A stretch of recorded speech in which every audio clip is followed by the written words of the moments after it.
rwose nzanamwoherereza abona ko kurya rwose kandi yigeze no kuza hano ndabyibuka yigeze kuza afite n'umutima mwiza nari mufitiye uburakari ngezeho burashira kubera ko ageze mu bwatsi bwajyaje niba ari umutima yari afite wa kamere y'ubusambanyi arawusigaranye kubera ko umubiri arawufite yaravuze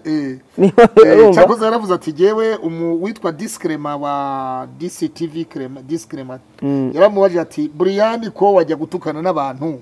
ukaba wabatijwe mu mazi menshi na Prophet Nyirinde Ernest iyo kamere ntabwo yavuyeho none se ubwo urumva yari he noneho kugira ngo ayakore azaguhe menshi aragusaba yawe wenda 400 500 nkwa yawe dore inyigisho yo kwivuga aragira ati iyo dukoranye ibiganiro gemba ha amafaranga Sarongo nta mafaranga ba ati kibamenyeshe ko Sarongo ari umuteka mutwe ari umusazi nta kintu kimwe kizima afite nuko nta mafaranga baha ati kandi ndabungana none se konzi ko Sarongo yagiye yishyura abantu bamwe abavoka abandi baha abandi baremera badora imbogo arabaremera mu iwabo za Nyamasheke abana nkabanuze nk'abantu ese dore imbogo yamuhayeho n'ibihumbi 100 ntibura babitahane ngo ngubu ubutumwa bwiza bamaze kubwumva mwabigabo mwabisaza mwabikecuru kuze mufite iyo mico hagomba tutse mumbabare nago nubahora buka ariko ubu ngubu ndumva mfite umujinya kuko iyo nibutse giye uburyo twabayeho pastor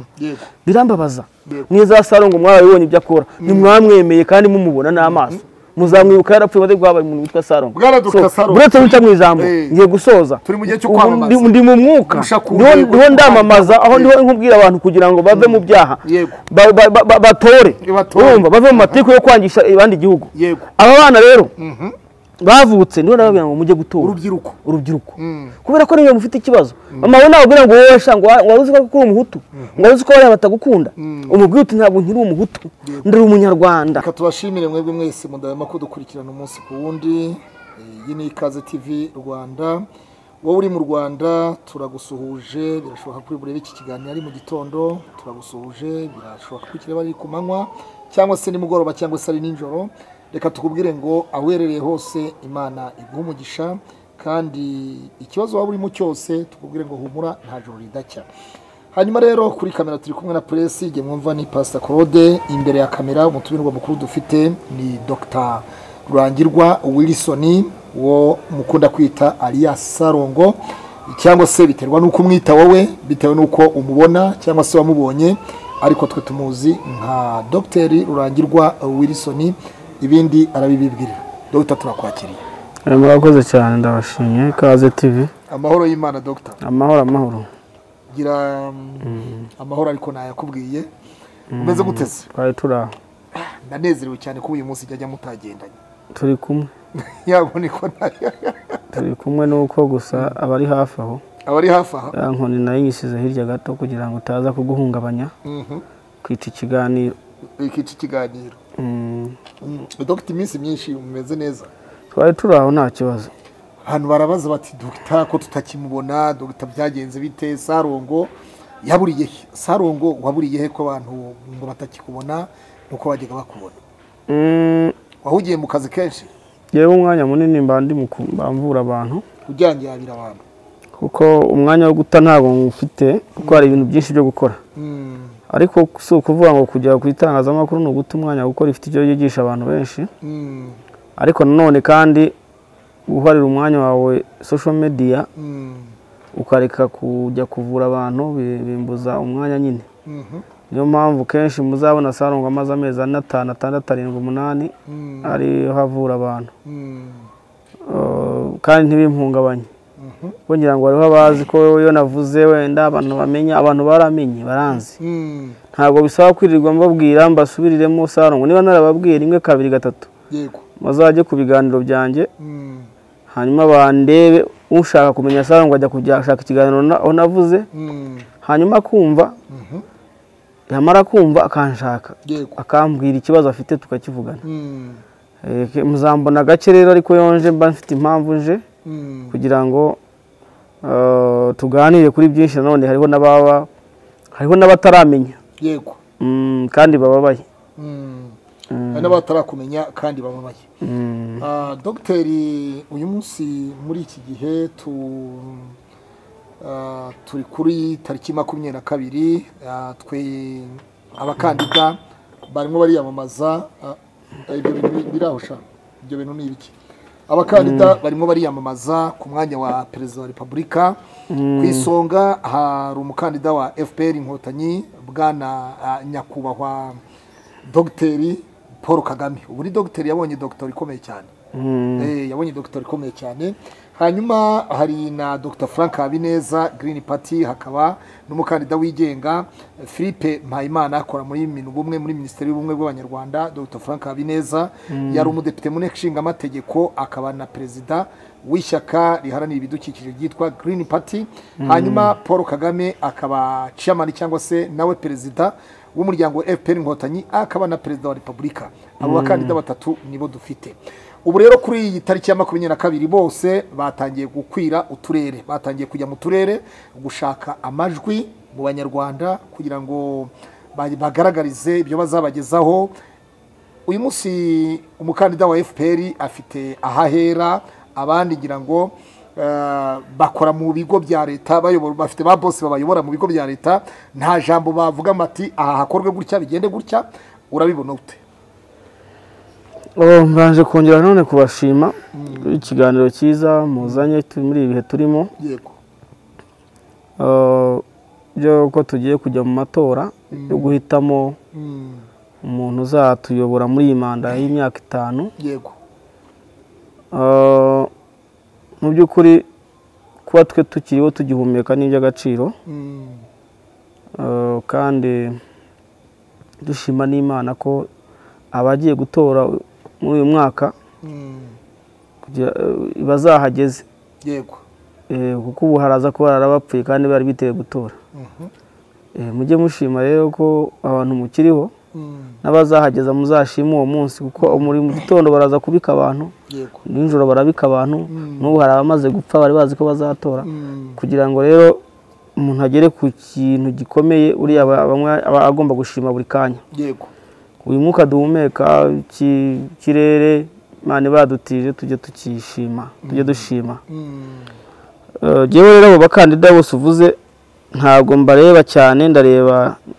umukandida umwe umaze kutwirukankana mu iterambere yego tujya imbere akatwereka umurongo w'iterambere abari mu bihura akabazamura akabashyira ku midugudu ahari mu kiburamuriro akawuzana yego ahantu mbese hari mu icuraburindi agahinduka umujyi akarere ka Bugesera nk'akateraga kubera izuba tukagatera ibiti yego twikorera none imvura ikabisigaye igwa tukeza ibyo byose rero tumaze kubigezwaho n'umuntu umwe yego ubwo rero gihe ikintu numva abandi nuko bariho birukanka nyuma y'ibyabasize kuko nta kuntu umuntu yaba arimo mwirukanka kwa kundi abatlete murabizi barimo kwirukanka tuvuge umuntu ageze avuye ahayirukanka agiye kugera Igoma cyageze Gisenyi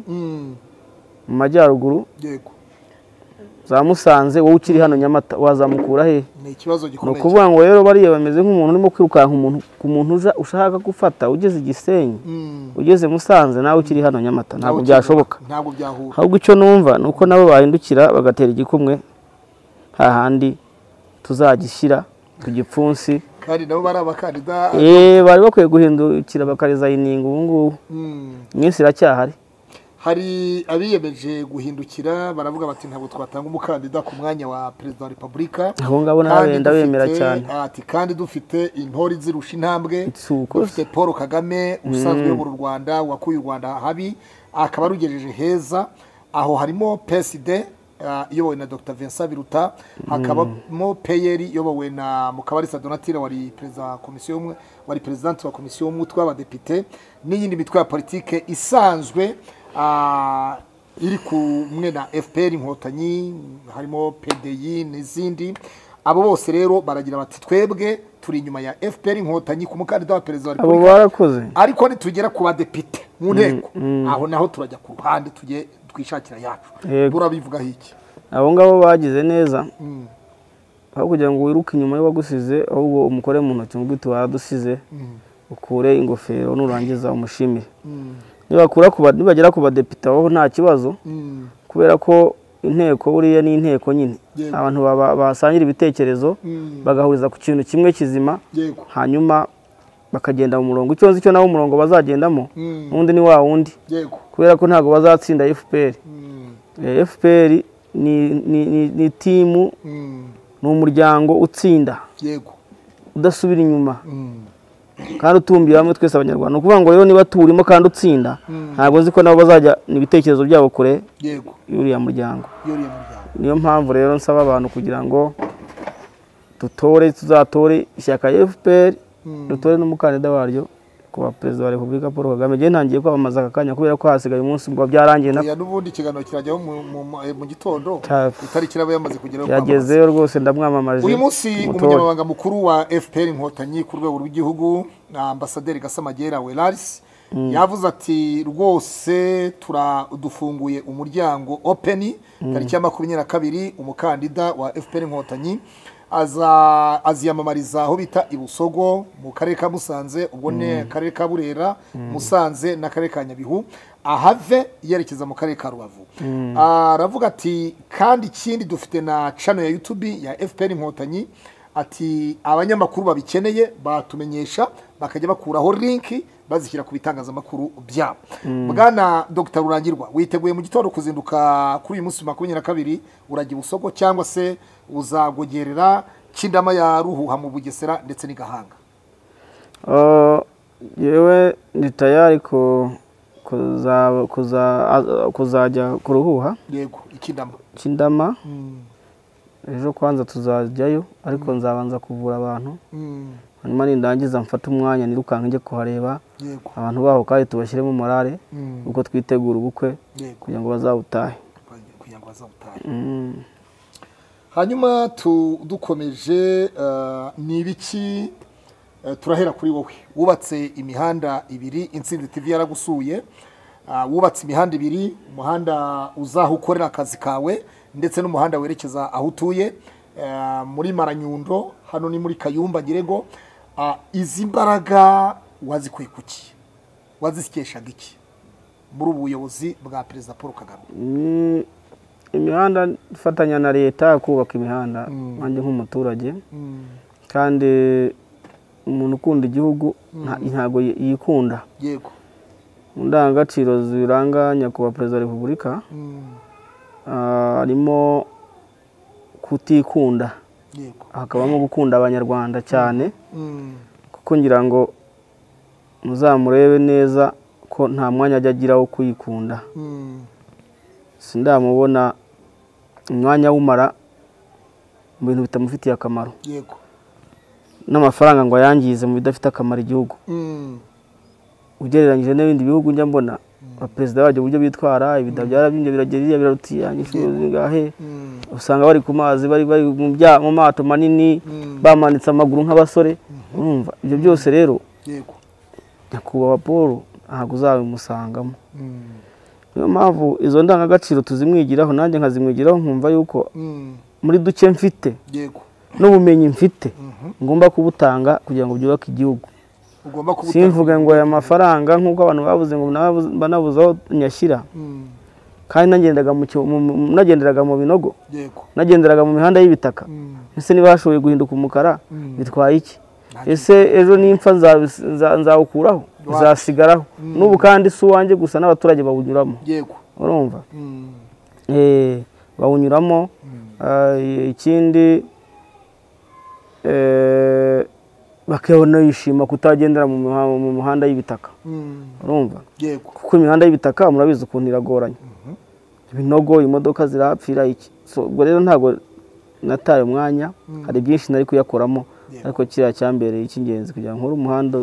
uduhuza n'abaturage Perezida wa Repubulika muri manda irangiye muri iyi manda soje yari yemereye abaturage b'akarere ka Bugesera n'akarere ka Ngoma ndetse n'akarere ka Nyanza umuhanda wa kaburimbo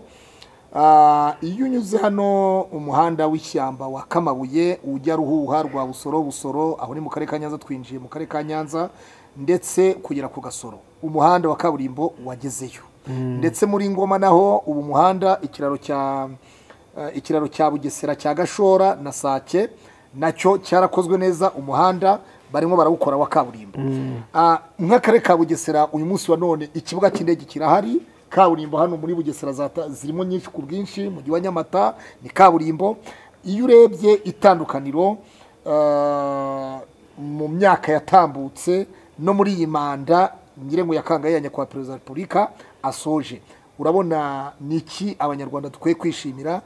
by'umwihariko akarere ka Bugesera turimo? Tukwiye kwishimira cyane ibikorwa remezo bimaze kugera muri aka karere ndetse n'ibindi bikaba bigikorwa. Yego, tugomba kwishimira byinshi cyane, tukanishima cyane kuko n'umukuru w'igihugu atuye hano muri aka karere, afite ibikorwa, afite n'aho yubatse ashobora kuza akarara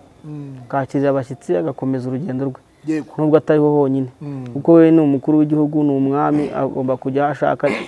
ashaka hose niho yarara, aho yashaka hose niho. Yego, ni ukuvuga ngo rero ibyo bintu ni byo kwishimira kuko hariho abatagize aya mahirwe. Ikibuga cy'indege cyamaze kutwegera, amahoteli bagiye kubakwa muri aka karere yaranatangiye, ibibanza biriho biragurwa. Urumva ahantu rero hahoze hari abatinyaga ngo hari isazi yatsetse yaryaga abantu, ugutukaga wese yakorezaga mu Bugesera ngo uzaribwe n'isazi yatsetse, ubu ntabwo igihari. Urumva ibyo byose rero ni ibintu, ni iterambere tugezeho, ni ibintu byo kwishimira. Ni ukuvuga ngo iyi mihanda yatwubakiye, ari uyu muhanda Abadage bubatse nubwo ari muto, yarawongeye arawagura, awugejeje kure, hari undi uzakomeza ku kibuga cy'indege. Ibyo byose rero ni ibintu byo kwishimira. Nkatwe twabaye mu mahanga tukabaho tubonabona isi turushya kubera abanyamahanga batatwishimiraga, umwana w'undi abishya inkonda, igihugu kitari cyawe ukibihizamo inkonda akagukubita. Abanyarwanda rwose tutabyishimiye twaba turi ibigoryi. Impamvu nkunda kubwira abantu, nyaboneka mwebwe mujya mushaka za green card zo kwirwanya mujya mu bihugu byo hanze, murafite ibibazo, murarwaye cyane, noneho murashaka ko n'abana banyu mwabitoje ko bagomba gushaka ubwene igihugu bw'ibyo bihugu, ariko bwa mbere mujye mushaka ubw'igihugu cyanyu, kubera ko igihugu cyanyu abana banyu nta kibazo bafite n'igihugu cyacu. Wikumva ko niba hari ibyo wikeka wenda ushobora kuba warahemukiye ku gihugu ukaha kugisaba imbabazi ngo kikubabarire, ko n'umwana wawe uzamutworeza muri izo ngeso zo kumva ko hariho gahutu, hariho gatutsi, hariho gatwa. Ibyo bintu byavuyeho. Mu Rwanda turi Abanyarwanda. Ntabwo aka kanya agiye urimo kuvuga Perezida wa Repubulika Paul Kagame ashobora kuba atananzi, ariko anzi mu indorerwamo ya rubanda rwose, y'Abanyarwanda bose. Ntabwo azi niba narandiye, ntabwo azi ko niba nabwiriwe, ariko kubera ko yaduhaye amahoro, kubera ko yaduhaye uburenganzira bwo gukora, kubera ko nta mupaka yadushyiriyeho, turakora tukabaho kandi akabaza uko turiho. Ni ukuvuga ngo rero ntazagire umuvuga ngo mu Rwanda haratonesha abangaba. Mwabana mwebwe muri hanze mwumva ko gahutu na gatutsi kiriho mu Rwanda ntabwo gihari. Ibyo ngibyo ababyeyi banyu bababwira bariyo hirya barabashuka, kuko hariho ababyeyi bafite roho mbi yo kwangiza iki gihugu kandi bakabirwa mu Mana ngo barasenga, bakavuga ko igihugu cyacu cy'u Rwanda nimujya mu Rwanda nta no bavuga ngo u Rwanda ruzabica, bavuga ngo Kagame azabica. Kagame ni umubyeyi, atuzi twese mu ndorerwamo imwe. Nk'uko aka kanya niba jewe nyobora ekipe y'umupira, ntago ndeba ngo uyu nguyu ndeba, mbayibera bose muri rusange.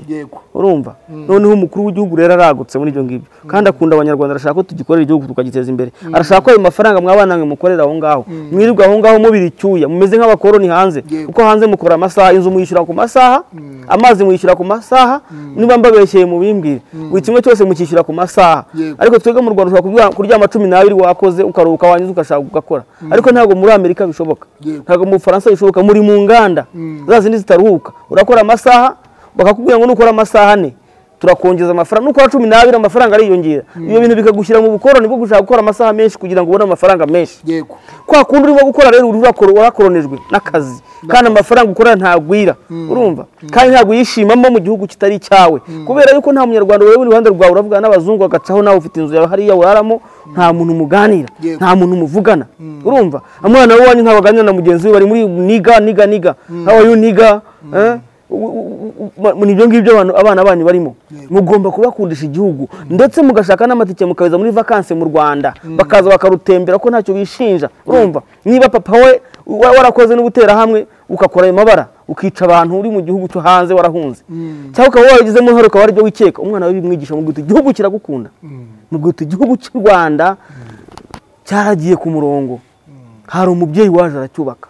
hari imbaraga zacu ziragifata ziragishyira hamwe urumva indangamuntu ntabwo zikibaho umuntu arabona visa n'ibihugu twahuriweho visa mbahangaha nagiye muri za Senegal nsanga nta visa ihari kubera yuko umubyeyi wacu yagiye akabikuraho so ibyo bintu rero mu bihugu byo hangaha mu Bufaransa mu Bubiligi muri Amerika mu Butaliyani aho hose dufite abanyarwanda urumva pastor ndabyumva cyane ni ukuvuga ngo abanyarwanda bari rero bose siko bafite imitwe ihuje no gukunda igihugu twarigishije diaspora irahari bakangurira Rwanda Day baho bakagenda bakigisha ariko ikintu cyo kugira ngo abanyarwanda bazashiremo ibyo bintu mu byumba hari ahantu bajya kuvugira no kubwirira abana ho kujya mu bigishe kwirinda porno kureba amafilime ya pornography abana ho kujya mu bigishe kwirinda itabi n'ibiyobyabwenge abana banyu bameze nk'abasazi kubera ibihugu byamaze kubangiza na muganga Sarongo arani mu mureba ngo mumwibwire muramusengera n'ibikunda ibyo byose mukajya aho ngaho mugakanura amaso ibyo mbabwira rero ni ubutumwa bwiza butanditswe na Matayo na Yohane bwa wundi pastor yigisha rero ndababwira ubutumwa bwanjye jewe bubakangurira kugira ngo mugaruke kandi abageze imyaka yo gutora aho ngaho hanze muzagende mubyigana mujye ku murongo mwirukanke mujye gutora kwako ni mubyiganira mu nsengero ku cyumweru mujya gusenga mujya gusabiriza murumva mujya gusaba Imana mutareba mujye muzaje gutora umuyobozi Imana yaduhaye kugira ngo azatuyobora tuberereho mujye gutora uwo muzi mwabonye n'amaso yanyu kubera ko Muhammad na Yesu ntabwo twamugeze mu bacirgera mwabonye za filime zabo mwiza Sarongo mwabonye ibyo akora nimwamwemeye kandi mumubona n'amaso muzamwibuka yarapfuye bade gwabaye umuntu witwa Sarongo buretse n'icyo mwijambo ngiye gusoza ndi mu mwuka niho ndamamaza aho niho nkubwira abantu kugira ngo bave mu byaha batore urumva bave mu matiko yo kwangisha ibandi gihugu aba bana rero bavutse niho nababwira ngo mujye gutora urubyiruko kubera ko niyo mufite ikibazo mama we nababwira ngo wowe shango waruzi ko uri umuhutu ngo waruzi ko bari batagukunda umubwira uti ntabwo nkiri umuhutu ndari umunyarwanda numvise babivuga numvise Sarongo abivuga numvise Paul Kagame abivuga numvise abandi bantu babivuga none wewe kuturimo kunyigisha papa wambyaye umbwira ko ndi umuhutu umbwira ko ndi umututsi urambwira umututsi biramfasha iki iri zuru mbwira ngo risongoye cyangwa ingiriri byatara urimo kumbwira ngo nujye rindanga cyangwa izinzara ndenda ivemo imimira gusa biramfasha iki ibyo bintu ni mutabyivanamo jewe nakuze muri kamere yanjye mbona papa abana n'abahaya n'abanyambo akabaha ibyo kurya bakicara hasi bagasangira ntabwo nize kubona data wambyaye anyigisha ko ndi ubwoko runaka nkomeye ntabwo ugeze bimbwira ko ubwoko bwacu ngo bumeze gutya ngo ndi umutwa cyangwa ndi umututsi ko nkomeye kubera ndi mu bwoko ubwo yanyigisha ko nkomeye kubera ko mfite imbaraga zo gukora no kugira ubwenge mu isi yanyigishije gukunda abantu yanyigisha kubagirira impuhwe yanyigisha ko umuntu uva amaraso nkanjye atagomba kugirirwa nabi ahubwo agomba kugirirwa impuhwe no gukundwa aribyo abantu babuze abanyarwanda urumva so ibyo bintu rero nimugumya kubyigisha abana banyu bizabakoraho bizabagiraho ingaruka turashaka rero kugira ngo tugaruke muri wa murongo wari urimo kumbwira ubwo ngubwo ubutumwa bwiza bumaze kubwumva mwabigabo mwabisaza mwabikecuru mukuze mufite iyo mico hagomba tutse mumbabareze ntabwo nubahora ariko ubu ngubu ndumva mfite umujinya kuko iyo nibutse giye uburyo twabayeho pastor birambabaza iyo mbonye rero hari umuntu ushaka kugira ngo yangishe igihugu abana urubyiruko rw'ejo hazaza nigeze ko babwira abantu banyatahunzanye karyuri mu rugo ngo zanye umuntu ngo bamwita ngo ni umutwa ngo nzanye umutwa mu rugo urumva ngo muvanyikana asangira n'abana banje barararana nta kibazo bafite baramukunda ntabwo nigeze mbigisha ngo uyu nguyu ibyo ntabwo babizi ibyo ngibyo ntabwo abana banje babizi ntabwo nabitari umwanya wo kubigisha biranejeje kubona ko abana banje batibona mu ndorerwamo y'ibi ngibi amateka yasize yadusigiye biranezeza kubona ko abana banje bavutse ubu ngubu ibyo ngibyo batabyumvise niyo mbigisha amateka mbabwira ibyabayeho ko habayeho ibi ngibi abantu bamera gutya na gutya babigisha abandi urwangano ukabona ko bibabaje urumva habayeho genocide iterwa n'abantu aba ngaba bigenda gutya na gutya ariko ubu ngubu ibyo bintu mu Rwanda byagenze gutya na gutya kubera politike nziza irimo kutwigisha ibyiza ariko habayeho za politike zari zimeze gutya urumva kuko barabibona no ku mateleviziyo no ku maradiyo niyo tugeze mu gihe cya genocide babona intera hamwe zifasha ubuhiri bakabona bakabaza ariko tukabasobanurira uko amateka y'igihugu cyacu ameze n'uko byagenze bakabyumva apana guca ku ruhande ngo umuntu avuge ngo ahanga buriya ngo bababeshya ngo buriya buhinga buriya ngo ni ibintu babeshye ngo ni iby'inkotanyi ngo zikora ngo zikabeshya kandi n'amajwi agaragara avugwa so ibyo bintu rero abantu muzabireke pastor reka nzasigaye umunota umwe ndashoje ibyo bintu nitabyihorera rero ngo tubireke abana batuzabaraga mu binyejana kigiye kuza tutakiriho twe tugiye gupfa dushireho ubu ntugeze mu myaka 50 sinabonye gukora izabukuru narakubuze ahubwo wasize warambuze ubu ngubu nta yindi 50 ufite imbere ntayo ariko gatwa keke yawe ntugire ubwoba n'imvuga ngo ugiye gupfa ntugire ubwoba yamvuze ngo nta yindi myaka 50 ufite wenda uranayifite wenda uzanayigeza ariko uzaba utagifite ubwenge urumva uzageza muri 80 warasubiye nk'uruhinja urumva bakubakurana bavuga ngo cangaha muzehe rwose umeze gute wiriwe gute wariye ntabwo nari harya mwana wawe witwa nde uva he uwo ni umuntu uzagira amahirwe kujya mu myaka 80 iri imbere ni ukuvuga ngo rero niba uzi ko iyo myaka utazayirama niba uzi ko iyo myaka urama igihe gitoya wikwigisha abana bawe uko mu gihe uzaba utakiriho bazasigarana iyo ntimba yo ku mutima yo kubana bicengerana urumva ibyo bintu rero wibiba mu bana bibavanemo twe mu isi mu gihugu cyacu cya kindi batoya uzajya kuba muri Israel hamwe mwigisha abantu uzajya kuba uzagera ku mahoro ya zahabu tuzajye aho nta hariho ni hano yani mu Bugesera jewe ndimo murumva aho ngaho muri Israel rero birimo kubera muri za Gaza bisasubiraho birabombarika aho barabombarida muri za Somalia hari intambara ntago abantu bishime president baramufata bakamwimuka kankana mu modoka bajya muhungisha ntago hano mu Rwanda bihari kubera imbaraga dufite zacu twakiza hamwe ntago bizanabaho warangiza mwebwe ngo ngwiki abantu mushaka kuzatwikira igihugu ntago ibyo ngibyo bizabaho rero kubera ko urubyiruko rwinshi rumaze kumva yuko ibyo bintu byarangiye ubwo bagomba gukorera igihugu namwe banyaburayi muri iyo ngiyo amafaranga mukorera mu yagarure mu gihugu cyanyu cyubake muyatishije muri za ministeri zitandukanye sibyo kugira ngo igihugu cyanyu mukirage abana banyu nabuzukuruza n'ubuvivi bazabe muri kino gihugu bishimye murakoze cyane Dr. Sarongo muri iyi minsi hari umugabo wadutse yitwa Mpano y'Imana Theobald garagaza ko afite impano yo gutanga amafaranga ko afite impano ngo yahawe n'Imana avuga ko atazi se atazi nyina ko yisanze ari kukirwa cyo ku Kivu hariya ku mazi ya ku Kivu kukirwa ngo niho yisanze ari umwana muto w'imyaka 2 ngo ntazi se ntazi nyina je twigeze gukorana ikiganiro twakoranye deba y'ikiganiro hanyuma rero ejo bundi akorana na Bakti wa Big Town agaragaza ko Sarongo ari umusazi ibyo akora ari umusazi ko atari ibintu bizima nese yarabivuze ndagira ngo turebe gato ayitagiye umusazi je uvura abasazi n'abarwayi bameze nabukanyita umusazi ibyo yiganya n'ubwisiko n'ubugori kiba cyambaye ibintu by'ibimasike ngo kiri muri Amerika je rimwe umuntu yarambwiye twarapinze ngo nshike urabona ko nakajwi ibyo yiganya n'ubwisiko n'ubugori kiba cyambaye ibintu by'ibimasike ngo kiri muri Amerika je rimwe umuntu yarambwiye twarapinze ngo nshike kajwi muzane mu ishusho azi rwose ibyo ndabikora tibavuga ati amafaranga barimo muri aka kandi fata reba mu neza hose wowe kuramo urebe neza ureba ahantu hose rambura rwose rambura hinura rwose urambure utubwire ntiyagira udutiza inote turayimusubiza inoti ngwino hano woyizanye ngwino hano yiciro vuga ati ngira umugisha sindi umupingayi iyo ni imporo nawe wanda kugeza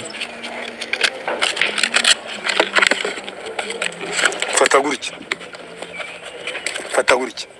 ni anoti ya 5 yo vuga ati mana mpumugisha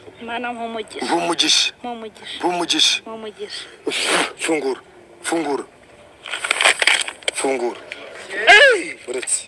uretse ngwereke uri kureba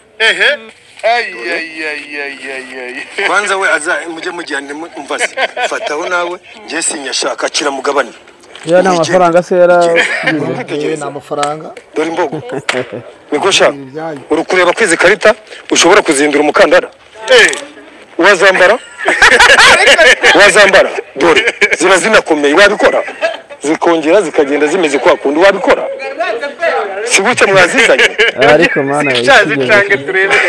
nabyumvise muri intro kubera ko ukora ikiganiro n'ikintu kirenze wari ukwiye kuta ni kirekire ariko numvise muri intro avuga ko ndi umurwayi uri umurwayi ndi umuntu ubeshya abantu urabona ko nakazwi ibyo yiganya n'ubwisikuru n'umugore urabona ko nakazwi ibyo yiganya n'ubwisikuru numvaga tutari kumutindaho cyane kujya aho ahamuvuga ariko ko ibyo ukora ari iby'ubusazi ko utari muzima kuri umwesikoro ibyo bintu byakira gute kucya afata umwanya wo kumvugaho n'igihe yabonye mwesikoro hano mu gihugu cyenyine mbizi kuki afite ubwoba afite ubwoba bw'ikiza afite ubwoba bw'iki afite ubwoba bw'inzara urumva we agira gutya afata akantu amafaranga utayabonamo yarangiza akayakubita hano ukabona amafaranga kandi yari yakweretse ikintu ko nta kintu kirimo akantu kameze nk'akabaga nk'agaprotomani ukuntu akakwereka ati do reba nta kirimo hashira akanya ati inoti ya 5 hafi zana yayikubitamo inoti ya 5 ikazana 100 azayazane tujye muri supermarket tuyaguremo ibintu azaza yakore yarampaye 10,000 nkabiri oya ibyo ngibyo byihorere wabiririye hese wabiguzemo iki yampaye 10,000 yarayaguhaye ariko ntago yayakoze ntago yamanye nk'aka karabyo ngo gakore gutyo karinduka amafaranga ugende yageze yaguye muri icyo kintu no yes yakuye muri icyo kintu nyine no kuvuga ngo nka $50 reka two kubitinda yaraguhaye amafaranga mazima yakozwe n'igihugu runaka nta muntu numwe yewe nkunda kuvugisha ukuri n'ibintu na bimwe mbona by'isa igeze y'abantu noneho natwe tujyaho tukashukwa yewe impamvu ngo afitiye ubwoba nuko azi ko Sarongo ibyo akora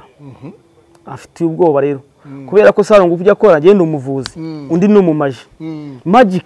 n'umuvuzi biratandukanye ibintu abantu bajye babitandukanye yewe mfite imiti mfite ivuriro uriya ni umumagic agenda ahantu hose mu mihanda urumva atubura indabyo azihindura urumva magic rero ahubwo yakwiye kuzajya nko muri babandi ba je mujye nyine turebe ibyo bintu uburyo abantu dushobora no kubyumva tukanabyizera yagombye kuba afite indege kubera ko umuntu ushobora gukora amadolari yagombye kuba hari ibikapu by'amadolari byinshi urumva biteretse hariya pana gufata utuntu tune dutanu ngo twahindutse amafaranga ibyo ngibyo ntabwo ni magic yende mfite uwitwa Buraka urumva njya namufasha Buraka atuye inaha mu Bugesera bariya za Ruhuha ngeze nkamufasha Buraka buri yashatse kurya amafaranga ni nawe abantu bagombye no kwizera uko Buraka ashobora kurya imyambi y'ikibiri itagacira imisumari ariko ntago yakira umufuka w'imisumari ngo ajye muri kenkera yicuruza ntago bishoboka so uriya rero nawe ufite akavatira ariko kikagura ku mafaranga nabwo tumuhaye numvise ko afite ivatira urungu akavatira nakubwo nako yatiye nawe kamwanditseho ubirebye neza no kuvuga ngo uwo muntu rero uriya wantutse je sinkunda gusubira mu bitutsi by'umuntu byo yavuze biramureba gusa none si umusazi gise ntago numuru abantu bambona niba babona ndi umusazi baba bazajyanariza ahubwo ubwo ngubwo umuntu akwisi cyo ngicyo cyutari cyo uri umuteka mutwe se ko yabivuze umuntu akwisi cyo ngicyo cyutari cyo ahubwo ashobora kuba ari we cyo ahubwo akaba afite ubwoba byo kugira ngo wowe ibyo ukora agufitiye ubwoba avuga ati uyu muntu andenzeho urumva yego sindabona umuntu yafashije cyangwa ngo tubone yakoze igikapu cy'amadolari hari yafashe n'igihugu cyo gukikeneye amadolari cyane twese turakeneye kandi sinabonye yahindura je namusabye $100 turi mu kiganiro yari yaguhaye yambaye amadolari 50 avuga ngo uyu muntu usabye ngo usabye imana ntabwo byusabye ari byo uhabwa none se ubwo gurumba yari he noneho kugira ngo yakore azaguhe menshi aragusaba yawe wenda 400 500 nkuha yawe dore inyigisho yo kwivuga aragira ati iyo dukoranye ibiganiro gemba ha amafaranga Sarongo nta mafaranga ba ati kibamenyeshe ko Sarongo ari umuteka mutwe ari umusazi nta kintu kimwe kizima afite nuko nta mafaranga baha atikari yaba ndabugani none se konzi ko Sarongo yagiye yishyura abantu bamwe abavoka abandi baha abandi baremera badora imbogo arabaremera mu iwabo za Nyamasheke abana nkabanuze nkaba ese dore imbogo yamuhayeho $100 ntibura bitahane ni 5 10 15 makumyabiri ese na amafaranga yo ni impano iyo ni magic that is the magic ya nta mpano n'imwe afite ahubwo afite impano yo kuba yajya kuri stage agasetsa abantu nigenda gusetsa no gusetsa abantu ukajya hari ugacira inzembe urumva cyangwa ukitobora n'ibikwasi urumva no kuyumurebye neza ukamureba ukamwitegereza ku maso uhita ushobora kwibwira ukavuga uti uyu muntu gutya na gutya so ukamureba neza ukamwitegereza ahubwo we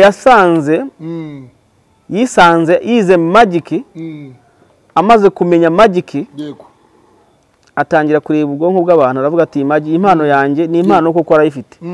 iyo mpano ye rero abazayizera izamugirira akamaro we yo magic yagombye gushimisha nk'abantu kuko tujya kureba abantu bamaze Tanzania n'eganya kubareba nakaba yasimbuka agacira umuriro agacira ibintu byose uwo witwa Buraka nzamukuzanira umurebe oyo uzamuza dukora n'ikiganiro Buraka ntashobora gukora ikintu kubera agira telefone se agira phone ariko ntabwo iriho ari kumuhamagara akazaza ukareba nzamuzanira impano ye aramutse aciriye imisumari akakubwira ngo nawe ni impano y'Imana yamuhaye ariko wabyizera ukavuga uti uyu ni umuntu mukomeye urumva yitwika ntashye afata umuriro akawushyira ku mubiri akitwika ntashye akawufata akawushyira no mu myenda y'imbere umuriro waka so nukuvuga ngo rero isi ayigeze abantu bariho barafata ibintu harumvise abantu bashobora kuba gutangara ngo koko ngo bira bintu bya ntabwo nawe warabyiboneye n'amaso yawe ntakagerera ajye wantindaho cyane kuko jewe nta n'umwanya mfite wo kuvuga kuri uriya mugabo kuko imyaka maze atazwa atariho akaba avutse ubu cyangwa yabashaka ku abantu baragira bati arashaka kumenyekana ya Potere Yongwe ubwo yajyaga harabika Sarongo bagira gute Yongwe na Sarongo muri social media Sarongo yewe ngende gake ibintu nk'ibyo bati noneho haje impano y'Imana yo kuvuga kuri Sarongo yewe ngende gake kuko ibyo nkora ntabwo bihuriye n'ibyo magic n'ubuvuzi gakondo ufite ibyangombwa ntaho ahuriye n'umuntu uri ugenda kuri stage uvanga udagira adresse ukavanga ukajya gukorera ibyumba ukavanga ukajya ngaha azatwerekana akorera inzu ye tuyimenye tumusuze office atwereke noneho office ni kuri YouTube ariko twe dufite adresse dufite aho dutuye dufite ibyo tumaze kubaka urumva ubwo rero umuntu ufite impano yo gukora amafaranga akaba nawe ntayafite yego ntayafite ariyese ntayafite nayo kunywa agacupa ko yampaye 50 mu kiganiro nawe urayampa 50 se ayo ngayo ni uguhaye make naguhaye make naguhaye make uzamubwire najye naguhaye ariko we wambaye meshi ariko je ntabwo niba gucarengingana nawe ngo niba yatanze amafaranga yaguhaye $50 ariko yakoze n'ibindi bikomeye uwo munsi yes niye wabonye urumva yaraduhamagaye yahamagaye ibinyamakuru aratubwira ariko aho twarwaniye nuko yavuze kuri Sarongo ubundi atavuga kuri Sarongo ibindi akakomeza akabivuga yewe muzaho ntuye mu n'ibyo kuvugaho aho nicaye byari ibibazo amakosa naburiya bakiti ko yaramuhaye umwanya wo kwita umwanya amvuga mu mwanya munini ntago nari nabizi ko uko byagenze kuko jewe nubaha umuntu mu kazi ke niba hari abamwizera akabakorera ibyo bakorera bigakunda ntacyo bintwaye nabakorera amafaranga akayatubura mukayabona nta kibazo ko jewe ikintu nemera biriya ni icyaha bigize icyaha gufata amafaranga ugafata kino kintu ukagikora amafaranga ntago ari amafaranga yo ngayo yego ntabwo byemera naramubajije nti inzego z'iperereza Rwanda Investigation Bureau RIB baramutse bakubonye ukora ibintu bisa bitya urabona ibintu bitagize icyaha arambwira ati barafunze bararushye ati nafungiwe Impanga muri Nyanza nafungiwe Mageragere ati nafungiwe na Kimironko ati nafungiwe Gisenyi ati bareba bagasanga nagira imbere y'umucamanza akavuga ngo sinkora amafaranga ahubwo jewe natanze amafaranga ati gero rero sinkora amafaranga none sara yatanga avana hey urumva kandi ayakora tureba aravuga ati caka kandi none se bwo ntayakoze akagashyira mu kintu akavuga ngo ngo reka nkwereke impano wajya kubona cya kintu cyari kirimo ukabona ubonyemo amafaranga karaga karitoke yabanza gushyiramo niho kari gafite ikibazo azagafate akire mu kiganza gutya impano hari uwitwa Kajwi nkuko ushobora gufata iriya nkoni yanjye akwereka imbaraga zirimo nkayi gutunga gutura hasi urumva kwa kundi gukubitiye wayifataho kumva irimo umuriro amashanyarazi uri ufite n'icyuma gipima uzazane nka testeri y'amashanyarazi uyinkozeho nyifashe uzabonamo umuriro uzabonamo umuriro nyamuriro Neza, neza. imbaraga urumva. uyu munsi impano y'Imana abantu barakomplayininga bati avuga ko atanga impano ariko iyo tumusabye ngo aduhe iyo mpano adusaba ikese 3 za mitsingi, 4 za mitsingi, 5 za mitsingi, ati twamaze tutese turaguha amakesi y'inzoga nyirizina cyangwa ati ni amafaranga. Impano isabwa iyo utanga impano ugiye guha umuntu ikintu uravuga ngo bazume iki cyangwa kuko adashoboye wowe uramuha. Ayo kesi ya mitsingi igihe numva kubera ko afite impano yagombye kuyihamagara nayo ikaza. Ntabwo yagombye kubanza kuvuga ngo manzo mpe kesi ya mitsingi cyangwa umpe fanta kandi umpe mu mafaranga kandi uyafite. Kandi uyafite urayakora, ufite impano yo kuyakora kandi ukayasaba abantu, no kuvuga ngo uraciriritse uri hasi wiki.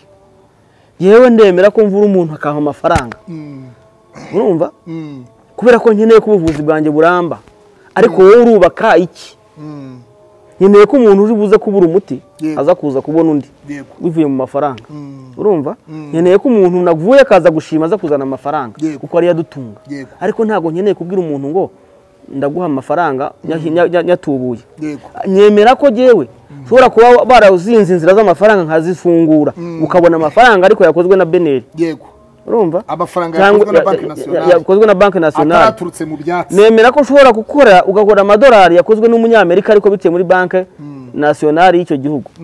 cyangwa n'amayero n'ibindi. Nafunguye inzira z'aho amafaranga ari kubera ko zifunze urumva. Ariko kuvuga ngo ngiye gufata amafaranga wowe ugenda usanga igikapu cyuzuye amafaranga ntago bibaho, ntago bibaho. Biriya bigize icyaha. None se Dr. aramutse abikora gutyo abantu ahubwo amafaranga bakayabona atari bya bindi nyine gusa, atari ibihumbi 10, 15, 20. Ntago bibaho, ntago bibaho, ntago abaho, nta nubwo azabaho. Ari amafaranga agaragaranya amafaranga ayakoze ntibibaho, bishoboka. Gukora amafaranga akorwa n'abantu n'ibyuma byabugenewe kandi impapuro zikora amafaranga yacu nazo ziva hanze. Nta mapuro akoresha ibyatsi. None se urumva yarakwiye gufata ibi byatsi rero akabishyira igihugu kuko n'amafaranga dukora buri gihe impapuro zayo ziva hanze. Buriya ziva mu tundi tuntu tumeze nk'uduhu dukomeye. Utwo tuntu rero utwo dupapuro ntatwo tuba mu byatsi nk'ibi. Niyo mpamvu ubona nawe ari umukene yasaba amafaranga. Nawe ni umutindi wo kubabarwa nk'amwe biriya yabivuze kubera ko asaba, bavuga ko asaba gahunda byeri 10 ndashaka uzivunje mu mafaranga. Ndashaka amakazi ya 6 ya fanta yavunje mu mafaranga. Kwira iki se asaba amafaranga kandi uyashaka.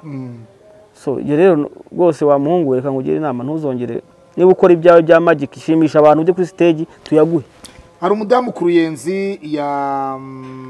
tanze audio nibyo koko aragira ati impano y'Imana mubonye na yaramusabye impano namwe ngo nohereze ikesi za fanta 3 atuvuga ko nayo afite mu bwako mfite 2020 umugabo yamaye ngo njye kwishyura minerivare y'umwana ati nyohereje nzi ko ndibona ndi mafaranga ati birangira gutyo ntiyongeye no kumfata kuri telefone.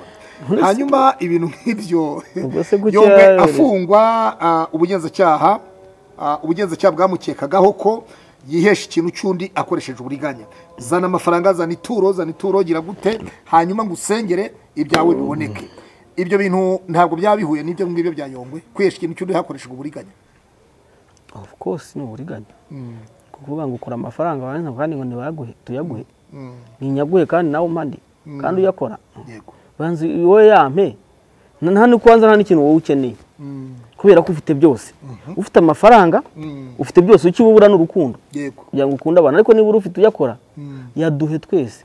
Tuko turayakeneye. Yego. Iyo mpano yawe nibwo ibikora. Ibi kitari amafaranga nko kuvuga ngo byero urashaka iziki kandi ufite amafaranga yo kuzigura. Ariko abafite amafaranga sizi impamvu zisaba niba zisaba koko simbi. Uretse nyine ufite ushaka byeri. Ufite amafaranga urayigura. Ushaka amavuta yo kurya urayagura mu mafaranga. Kuki uvuga ngo ningurire byeri hanyuma umpa amafaranga. Kandi ndagura byeri iki kandi amafaranga uyafite bari muri impano yayo. Ikibazo no kuvuga ngo rero bya kari ku bwonko bwacu kaba kaje kakaduhuma amaso. Urumva? Yego. Kagatuma uwo mugore waragiye kuyashyira umwana ngo ajye ku ishuri agahita ayohereza kugira ngo abone andi menshi takoreye. Bashaka kuyatuburirwa. Nka wa muhungu hano nawe bonye ejo bundi ifoto ye nyikwereka no kuntu bamukoreye ibintu byamujyana nawe telefone kurangaye ntibiri butinde dogitiyo telefone kurangaye telefone z'abantu bakuru noneho rero iyi telefone n'akaza mutwe iyi telefone igura gute dogitiyo irahenda kabisa iyi ni impano umuntu yampaye navuriye aranyohereza ntabwo ari ya mpano ya Theobald kuko zazi niho zishyize byibuze unyihere nimba zose ziba ziri mu kazi kazo iyo foto dore none nk'aba bahungu nabo batubura amafaranga aba nabo n'abatubuzi nabo n'abanyarwanda nabafatiye ahangaha iwawe se baje hano gutubura batuburiye umwagenti ngira ngo hari urabona ibyo bipapuro ibyo bintu utwo tuntu tunyohereze urabona nk'ibintu wabonye amafaranga urabona ukuntu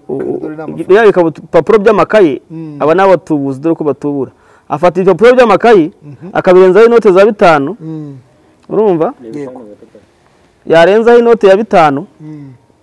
inyuma ukabona ari umuvangata ukabona amafaranga menshi yego hanyuma warangiza ukamuheza yawe mazima yarangiza wamara kugera imbere bagiye ukaza gusanga aya mafaranga ntabwo ariyo n'ibipapuro by'amakayi ngira ngo ubibonamo hano nabibonye nabi abasore dore ngaho hano dore twabacishijemo n'umunyafu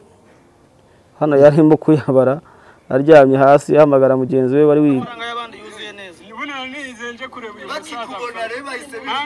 none se inzego zarabafasha bari kuri RIB yarabatwara yabahaye shikiriza bari kuri RIB hariya Nyamata barafunze turutume dogita ni inyigisho izo ni inyigisho none se wese ibyo nakuguraga nk'uyu none se nk'uyu ibi bipapuro by'amakayi urimo kubona hasi hano arabikatakata kuri mezire yarangiza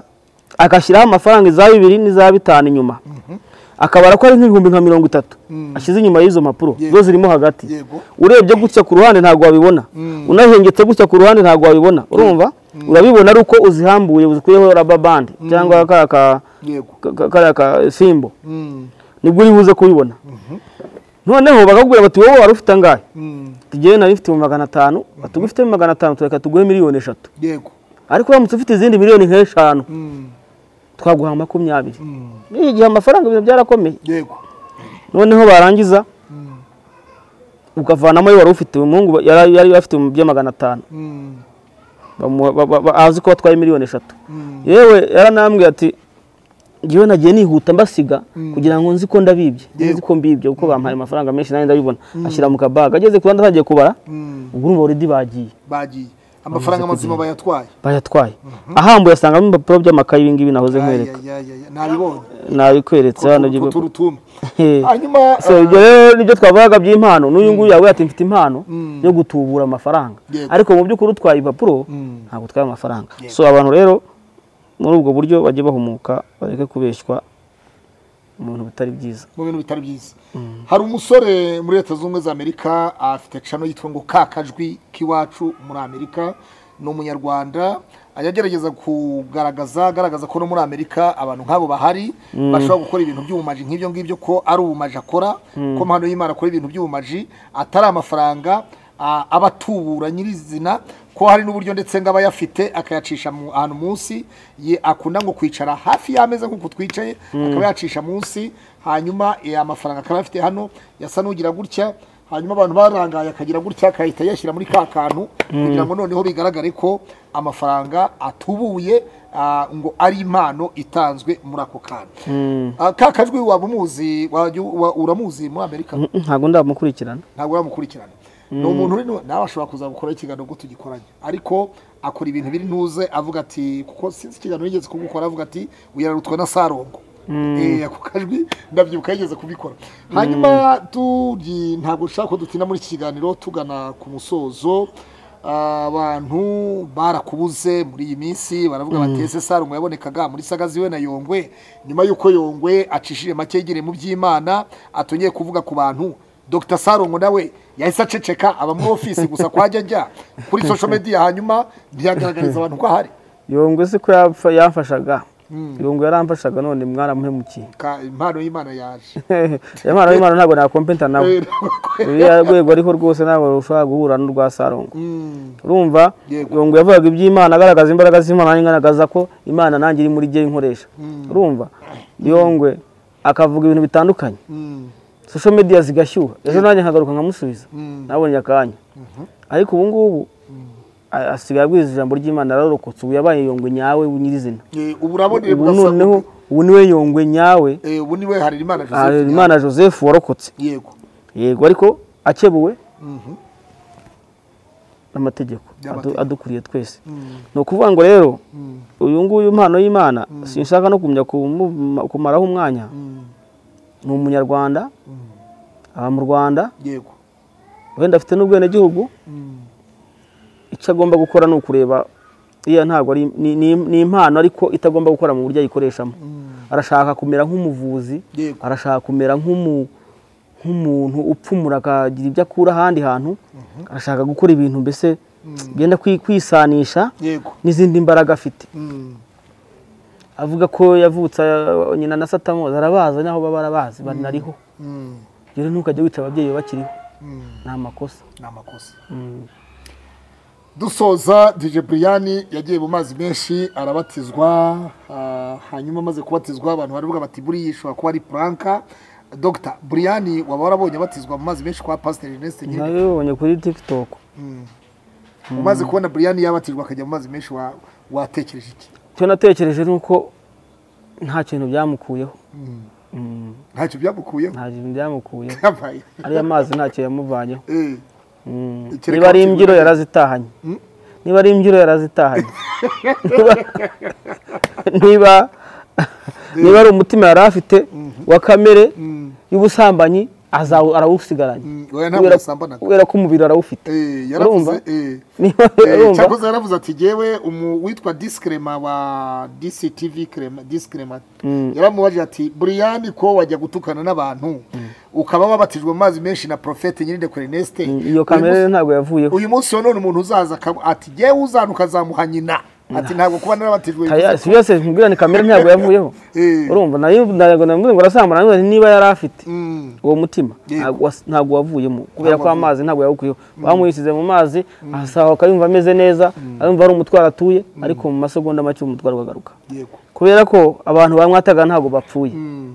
abamwatakaga ntabwo bapfuye barahari ahubwo inzira Brian yagombye gucamo niyo kwima amatwi abantu bashaka kubangamira iterambere rye urumva ni umwari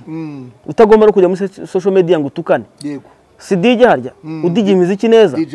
DJ Brian umwari w'inzobe mwiza nkuriya ntabwo ugomba gutukana n'abantu uba gutera umwanya ushaka kuzamuka arashaka kuzamukiraho urumva ushaka kumenyekana aravuga Brian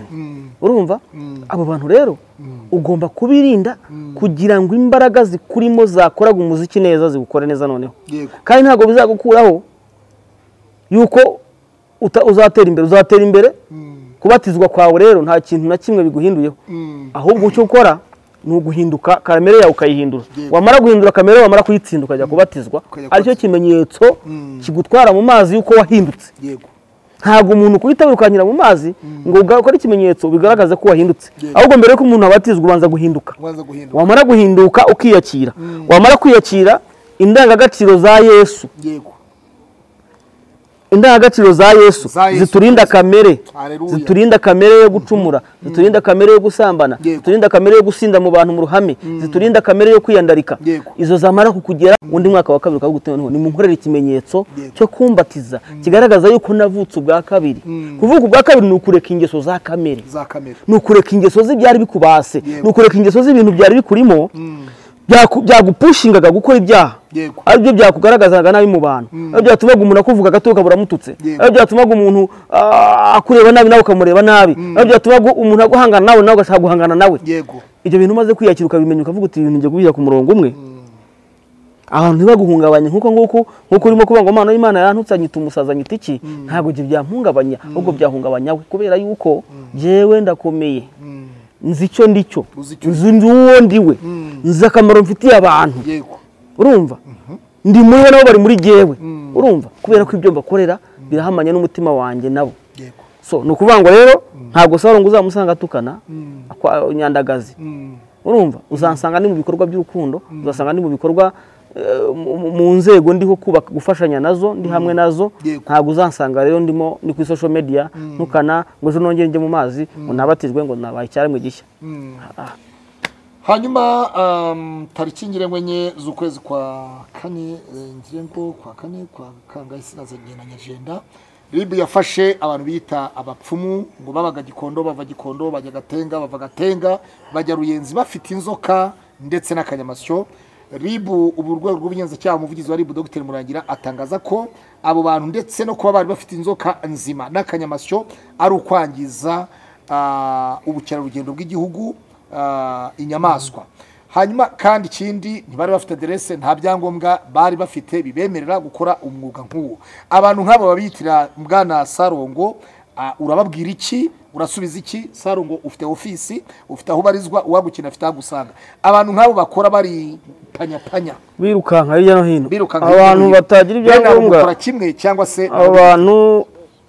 ntibafite aho babarizwaga ntibazwi no muri social media ntabwo mwabonaga oya ntaho umuvugizi yavuze ko ari abantu bari bafite bihishahisha bakangisha inzoka bakangisha akanyamasyo inzoka bahava bakajya hariya bakajya hariya. inzoka nta kintu yagufasha mu buvuzi yego ahubwo ushobora kukurya guciye urwaho yego n'ibirira bivuga ko inzoka iguciye urwaho ikurimo igitsinsino ariko bo bari baramaze kumenyerana n'iyo nzoka ku buryo yayikoresha akanyamasyo ntabwo kavura umuntu. ni imiti bakoresha kugira ngo inzoka zibakunde bakoresha hari imiti imwe namwe ituma inzoka idashobora kumuruma bakaba barikingiye inzoka. yego akanyamasyo nako ntaho kavura umuntu urumva akanyamasyo ntikavura umuntu amasaha yariruka ariko ntacyo akanyamasyo ntabwo kavura umuntu urumva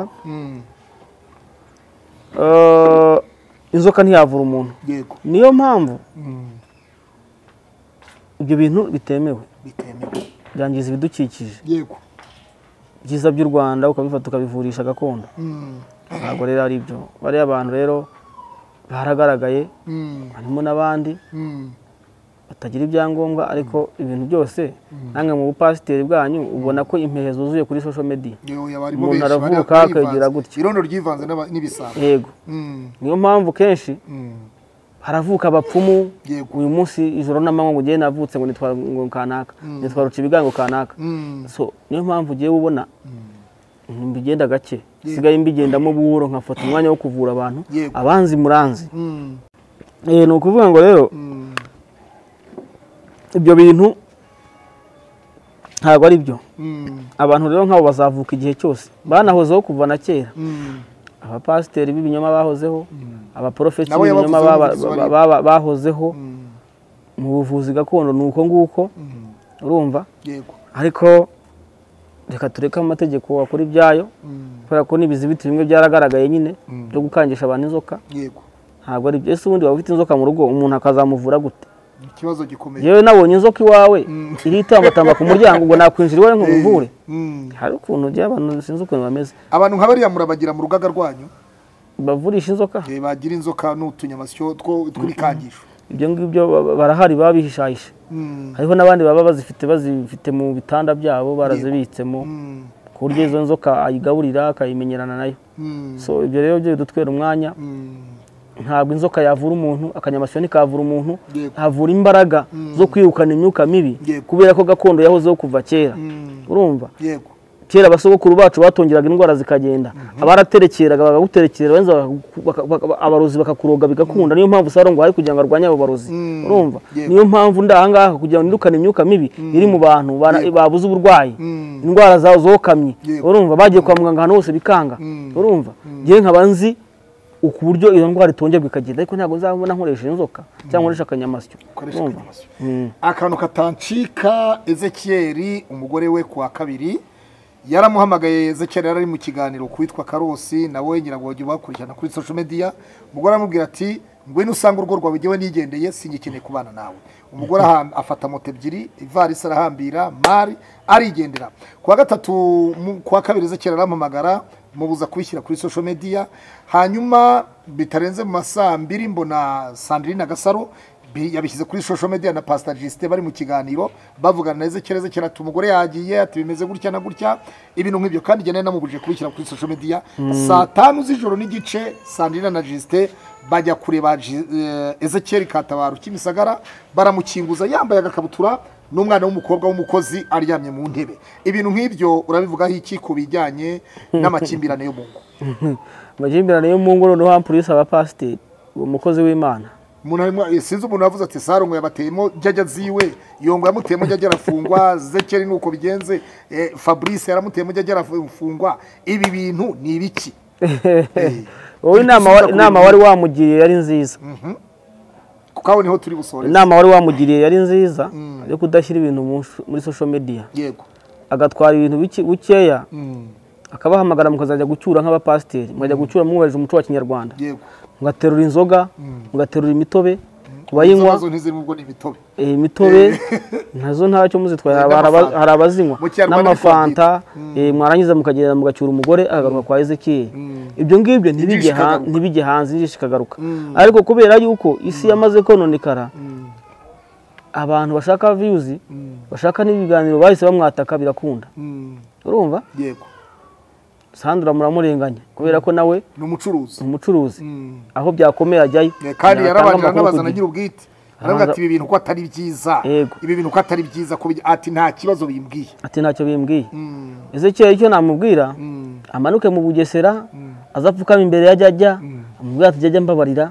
naracumishwa ko nacumiye ku babyeyi n'imbere y'Imana none rero umugore wanjye nagaruke umugore acuza akabutike nta n'ikintu kirimo sinzi ko wabonye ikiganiro ejo bundi akabutike sibwo karaguye karimo inyatsi bashyiramo nk'imifuka inga y'umuceri twayishyiramo myinshi neza tukayishyiramo Ezekiel iki kiganiro ukitegereza ukirebe tukamwubakira urugo kuko ubu ngubu amafaranga yarabuze umugore akajya akora mu gishoro ikibazo bagihagaraho Sarongo kwihagararaho n'ibipfumu Sarongo ngiyeyo Sarongo bigeze gutya kandi ugasanga ibibazo bivutsa byinshi binabaye binaruta kujya kwa Sarongo oya ubwo kwa Sarongo ko kumugisha Dr Sarongo Ezekiel aje kwa Sarongo no umugisha azaze tumufashe aducyura umugore wagaruke Sarongo se yari yumva natunganye n'umugore wanjye Sarongo se yari yumva abana banjye bamenye ko natwanye n'umugore oya ntago bibaho niba ndi bunashwari n'umugore ntago umuntu agomba kubimenya turabirangiza mu cyumba kandi kamarade nawe yigeze kukuvuga nabi ndabyibuka abo bose rega narababwiye ngo umuntu mvuga nabi Imana imukubira kabiri ishuri waravuze ngo ukwifuriza ibyiza ijana abone ibyiza unyifuriza ibi nawe agakubirwa nubona rero umuntu yakubiwe ntabwo bari giyeho ni isengesho na science ni isengesho yo ku Mana cyangwa kwa jajya hose haba ku Mana yo mu ijuru no kwa jajya none se iryo uhaye Imana n'iryo hajajya Imana na jajya bihura bite zibiruzuzanya jajya nabakurambere biruzuzanya Imana ni Imana ishoboye byose Imana ivugira muri mwarimu akanyigisha nkamenya urumva Imana ivugira muri pasiteri akambwiriza Imana ivugira mu muganga akamvura no kuvuga ngo rero niba Imana ivugiye muri jajya akamyereka ibyo nanjye ntabona nkabibona neza kamarade Ezekiel n'icyo wabasaba rero cyo nabasaba nuko basubira ku muco gakondo bakaza tugakubitira mu kirambi aho twita mu kirambi nuko bagapfukama tukabasuzuma tukabareba kubasubiza mu rusengero bakajya gukizwa bushya bazajya mu rusengero babanje kuza kwa jajya kugira ngo tubakureho imivumo ya karande imivumo ya karande tuyihagarike mbabarire tonde imivumo ya karande tuyihagarike buri kimwe cyose tugikureho umugore agaruke mu rugo atuze urumva hari n'abapasiteri benshi umwana w'umukameramani akunda icupa cyane Prince urabona ari uwuhe ni iyihe mandwa yamufashe bamwongera irindi bamuhe irindi niba yarifite ryo kunywa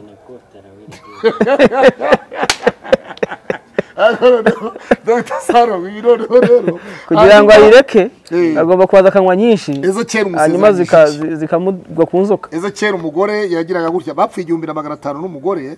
umugore muri umuna wa Ezekiel ngo yavuye i Bugande ageze Nyabugogo ahamagaza Ezekiel ati nta tike mfite yo gukomeza mu mayaga Nyanza ngiye kurara mu rugo hanyuma Ezekiel aramubwira ati fata moto nujya mu rugo umugore aricura icyatanu hanyuma icyatanu ngo nicyo bapfuye urumva abantu bapfa icyatanu yahamagara nka kimwoherereza se yahamagara nka kimwohereza kugira basenye urugo ntabwo yarabizi ko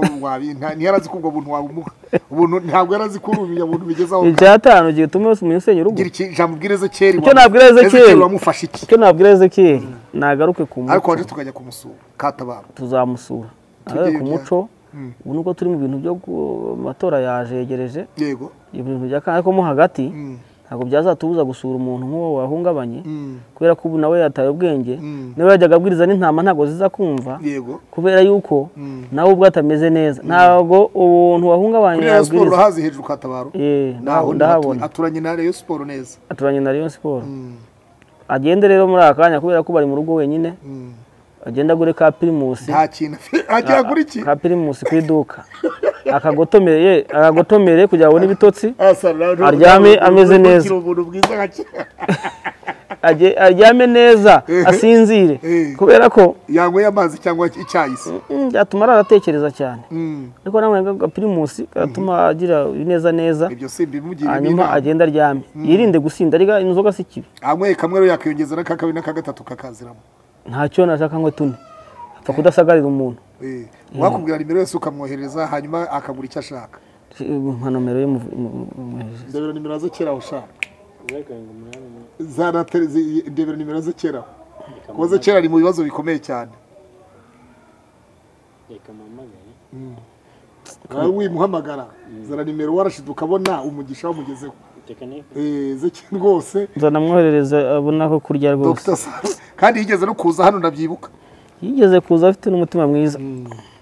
nari mufitiye uburakari ngezeho burashira kubera ko ageze mu bwatsi bwajyaga utafite genda uzaniye telefone yanjye hariya ku muriro kuko rwose tugikomeza ikiganiro yigeze gukora ikiganiro kirandakaza ariko jajya wigeze ushaka umujyana muri ribu we na Yongo jajya imuzanye ndavuga n'ubundi arwanaga niki aje mu bwatsi bwanjye bya byaha byose bitubabarirwa dore ngiyi nimero 078 uretse gatoya nkwereke mbanze neneshiyetinge 078 yego 76 6 6 karindwi 6 gatandatu rimwe 6 rebe kari gukundeze cyeri wose nk'umuntu w'umugabo urabusuye umugabo mugenzi wawe mu bibazo yibereye ejo yagiye no gucyura umugore azatamuzanye afite umwaka rero ko telefone ye yasimbuka kongera yisubiremo ibyo nakumbwira ngo azaze ubanza yanditse nabi uwo muhungu 078 078 6 6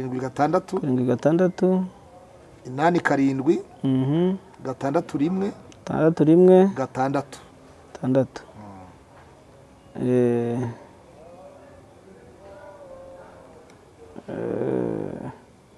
yitwa Ezekiel Rukundo uwo nguwo rwose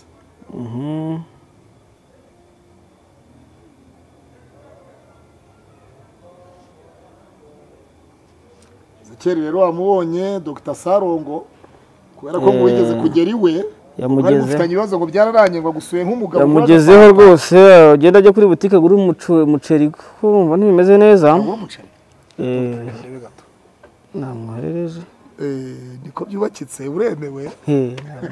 ntabwo njya mbeshya aho rero ni sawa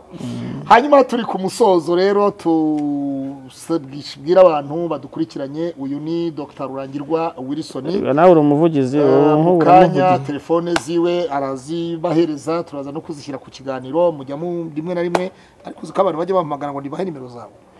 ujye uzibaha wabwire ndazibaha nyine kugira ngo noneho uzitangire hanyuma tuze kuzishyira ku kiganiro zibe zitambuka bazireba ziriho bazirebera nyirizina kugira ngo ubutaha bazajye bagira kubera yuko nyiragutya manimera Dr Rurangirwa bifite nimero Sarongo manimera Sarongo banyibye imashini banyibye moto banyibye imodoka yanjye bayitwaye ibi ubucuruzi butike bayimenye ibintu nk'ibyo so urumva rero abantu bashaka kwivuza bafite ibibazo bitandukanye nimero yanjye ni 078 078 karindwi 16 37 wongera uyisubiremo 078 karindwi 16 37 iyo niyo nomero yanjye wanshakiraho cyangwa se iri no kuri WhatsApp ukanyandikira cyangwa 078 2 7 zose ni nomero zanjye ariko hari imwe turi bushyire ku kiganiro ariya ya mbere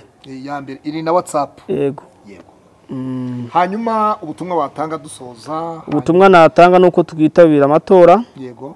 dutore neza dutora n'ubwenge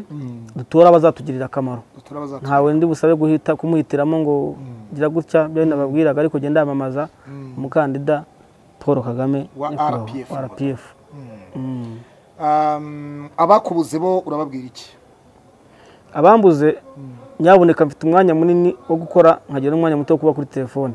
ariko niba wambuze ongera unshake wirekeraho, niba wambuze ongera umpamagare rimwe kabiri gatatu bwa kane urambona. Yego, urumva kuko mfite umwanya munini wo kwita ku bantu. Ntabakikwiyitirira kuri Facebook, barahari benshi kuri Facebook, mushaka muyihorere. Facebook muzireke kubera ko Facebook ziriho abantu benshi, hari bashizeho amaprofile zanjye ku mafoto yanjye, bafata ibikorwa byanjye nkora bagafata ifoto bagakatinga bayenza bagashyiraho akantu kameze nk'aka video katafunguka, wajyaho ukabona nomero itari yanjye, wakohereza amafaranga ukabona ntabwo ari mu izina ryanjye rurangirwa Wilson mwene Zaria,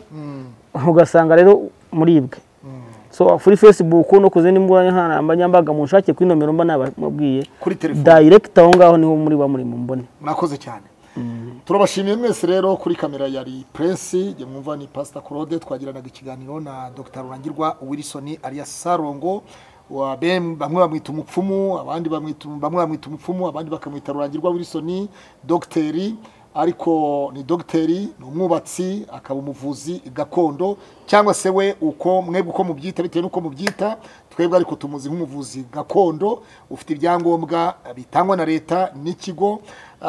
cy'abavuzi gakondo mu Rwanda cyemewe. Niyo mpamvu rero twaje gukorana ikiganiro nawe kubyo abantu benshi baba bibaza mu buryo bumwe cyangwa se ubundi. Rero mukeneye kugira ubusobanuro mu mubaza, muraza kubona nimero ya telefone iraho ngaho ku kiganiro, muraza kuyibona, ndetse no muri comment murasangamo, murasanga no hejuru ku kiganiro nimero yiwe iriho, iraba yanditse ngo Dr. Sarongo. Turabashimiye mwese kuba mudukurikirana, icyo tugusaba no gukora